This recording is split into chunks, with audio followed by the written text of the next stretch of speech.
Total 3 chapter cover कर चुका हूं अभी तक। वाह, यहां तक ठीक है? कोई बता सकता है जो लोग यहां पे भी देख रहे हैं? अभी तक क्या था? क्लेश। अभी तक क्या था? परीक्षा। अभी तक क्या था? मजबूत रहो। अभी तक क्या था? रूटेड रहो। अभी तक क्या था? डगमगाना नहीं। ये था बाहर से, ये था बाहर से, अब आ रहा है अंदर से। वाह। चौथा अध्याय इस पर है जिसको कहते हैं टेम्पटेशन। तो लिखा है 4 का 1 से 12 तक में, क्योंकि परमेश्वर की इच्छा यह है कि तुम पवित्र बनो, अर्थात व्यभिचार से बचे रहो। वाह, इसको पढ़िए साहब। लिखा है कि 2 तरफाहों का क्लेश। बोल सकते हैं? 2 तरफाहों का क्लेश, एक बाहर से और दूसरा अंदर से। मुझे दुख है, जितने लोग यहां देख रहे हैं उनको भी बता दूं कि चर्च के पास्टर्स, चर्च का बाइबल टीचर और चर्च का सो कॉल्ड जो भी वो आदमी है, बाइबल टीचर या लीडर, वो फेल हो गया है ये 2 तरफाहों का क्लेश को बताने में।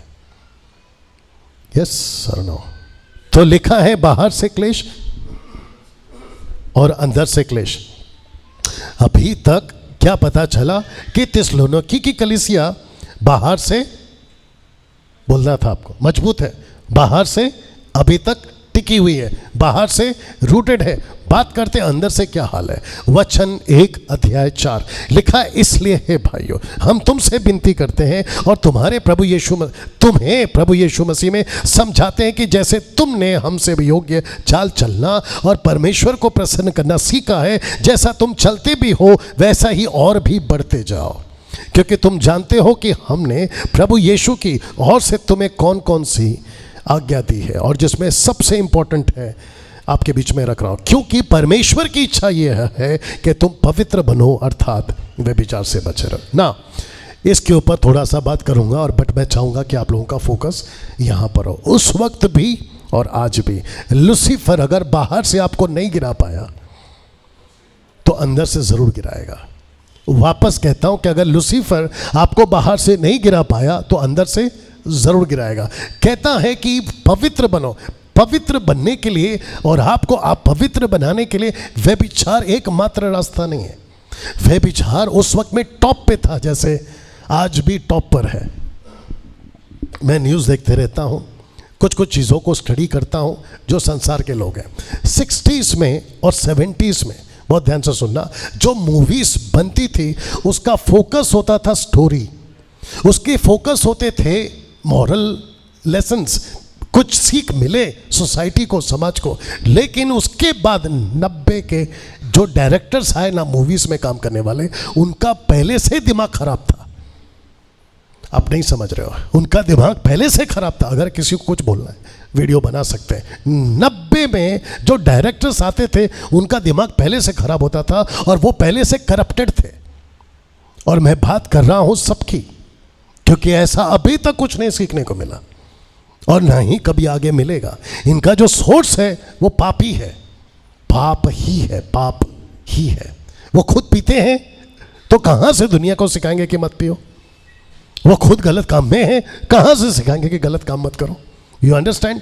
उसके बाद 90s के जितने मूवीज बने, जिसको 93 तक तो मैं खुद देखता था, आइटम सॉन्ग आ गए, आइटम सॉन्ग। और मुझे प्लीज बता दो यहां जो भी बैठा है, कौन सा आइटम सॉन्ग बुरखे पे हुआ है?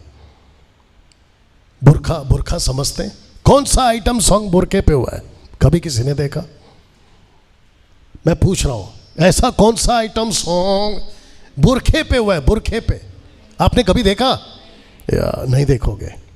तो आइटम सॉन्ग को डायरेक्टर कहता है अगर पिक्चर में रखते हैं तो वो उसका पिक्चर जो है ना वो हमारी हिट हो जाएगी। और आइटम सॉन्ग 2 पीस पे, पता नहीं कौन कौन से पीस पे वो दिखाते हैं। और जो यूथ है, ये न्यूज़ वाले और खास करके पॉलिटिशियंस के जितने नेता हैं, ये लोग परेशान हैं आज। बोला भ्रष्टाचार बढ़ रहा है, भ्रष्टाचार बढ़ रहा है। 90% का हाथ है भ्रष्टाचार को बढ़ाने में, वल्गैरिटी को बढ़ाने में, पाप को बढ़ाने में मूवीज़ का।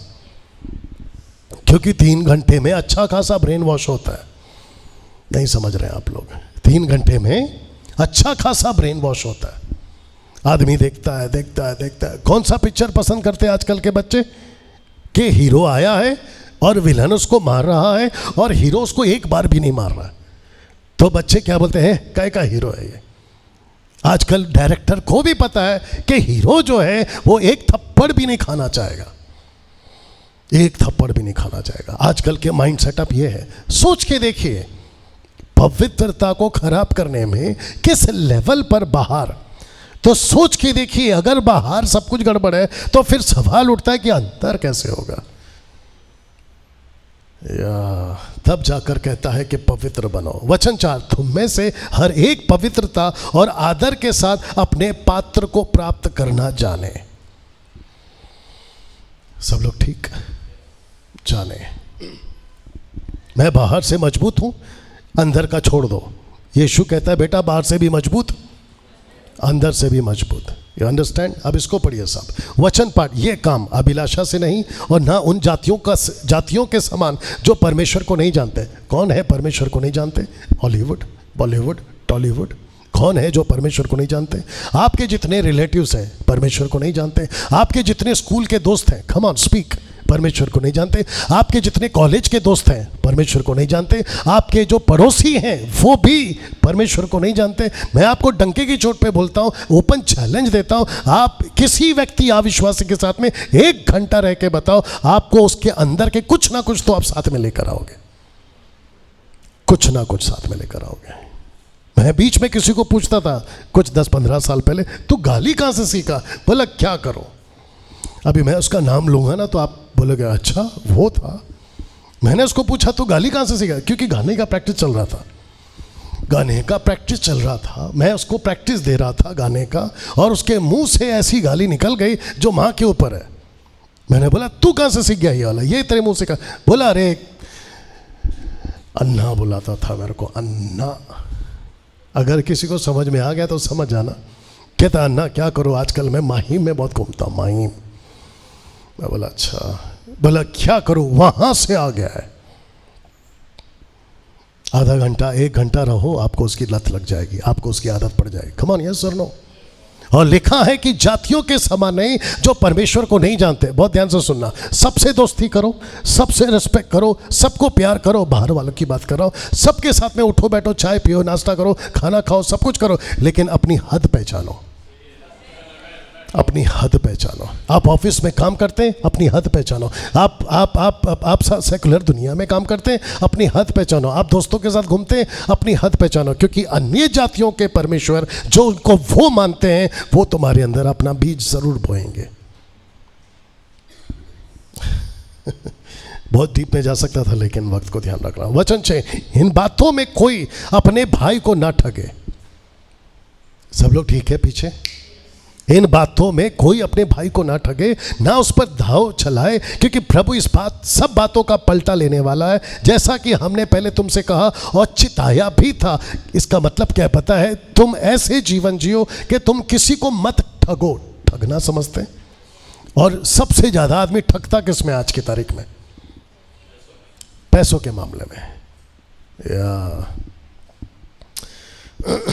कोशिश करो कि मरने से पहले आपके सर पे जितना कर्जा है आप दे के मरो, क्योंकि अगर कर्जे के साथ मर गए तो प्रभु एक एक चीज का हिसाब पूछेगा। लिखा है ना, पलटा लेगा। इसका लिया था क्यों नहीं दिया, उसका लिया था क्यों नहीं दिया, इसका पैसा लिया था क्यों नहीं चौका। पहली बात तो ये है